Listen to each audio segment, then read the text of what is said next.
Saint کی قائمہ committee برائے تحفظ اطفال کے مطابق 2018 میں زیادتی کے 1380 سے زیادہ جبکہ 2019 میں 4000 کیسز رپورٹ ہوئے۔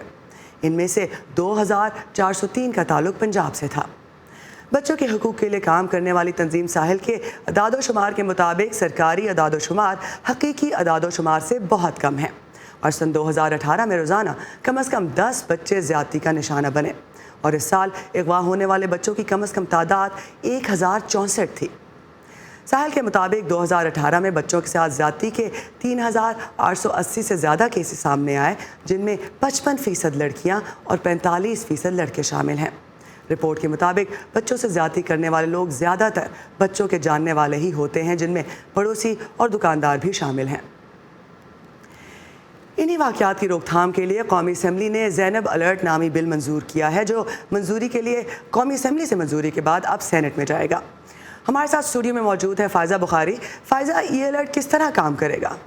جی ارم، پاکستان کی قومی اسمبلی میں 10 جنوری 2020 کو زینب الرٹ رسپانس اینڈ ریکوری بل 2019 کی متفقہ طور پر منظوری اس روز دی گئی تھی جب قصور سے تعلق رکھنے والی زینب انصاری کی زیادتی کے بعد قتل کی دوسری برسی تھی۔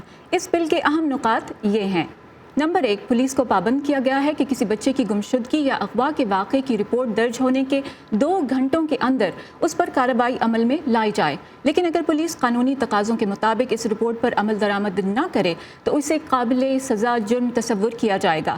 نمبر 2، کسی بھی بچے کے اغوا یا جنسی زیادتی کے واقعے کا مقدمہ درج ہونے کے 3 ماہ کے اندر اس مقدمے کی سماعت مکمل کرنا ہوگی۔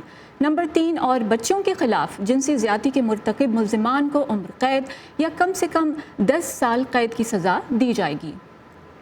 اس بل کا ایک اہم پہلو یہ ہے کہ گمشدہ بچوں کی بروقت بازیابی کے لیے مختلف اداروں کے درمیان ہم آہنگی کے لیے اقدامات تجویز کیے گئے ہیں، جیسے کہ عوام کے لیے ایک ہیلپ لائن نمبر 1099 شروع کیا جائے گا، جس پر کال کر کے اغوا کیے گئے یا گمشدہ بچوں کے بارے میں اطلاع دی جا سکے گی۔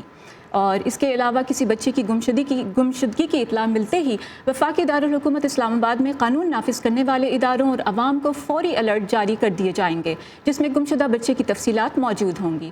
پاکستان ٹیلی کمیونیکیشن اتھارٹی یعنی PTA ان الرٹس کو تمام موبائل فون کمپنیوں کے علاوہ اخبارات کے دفاتر، ٹی وی اور ریڈیو اسٹیشنز تک پہنچائے گی۔ ایجنسی کی کارکردگی کا جائزہ لینے کے لیے چائلڈ پروٹیکشن ایڈوائزری بورڈ کا قیام عمل میں لایا جائے گا اور گمشدہ اور اغوا کیے گئے بچوں کا ڈیٹا بیس بھی قائم کیا جائے گا۔ قومی اسمبلی سے منظوری کے بعد یہ بل سینٹ کی فنکشنل کمیٹی برائے انسانی حقوق کو بھیجا گیا ہے، جہاں اس کے قانونی پہلوؤں پر غور کیا جا رہا ہے۔ اس ضمن میں کچھ نقطے بھی اٹھائے گئے ہیں، جیسے کہ بل میں 18 سال سے کم عمر بچوں کی بجائے فرد کا لفظ استعمال کیا جائے اور اس کا اطلاق نہ صرف اسلام آباد تک محدود کیا جائے بلکہ اس کی بجائے اسے تمام انسداد دہشت گردی عدالتوں کے دائرۂ اختیار تک وسیع کیا جائے۔ سینٹ سے منظوری کے بعد اس بل کو قانونی حیثیت حاصل ہو جائے گی۔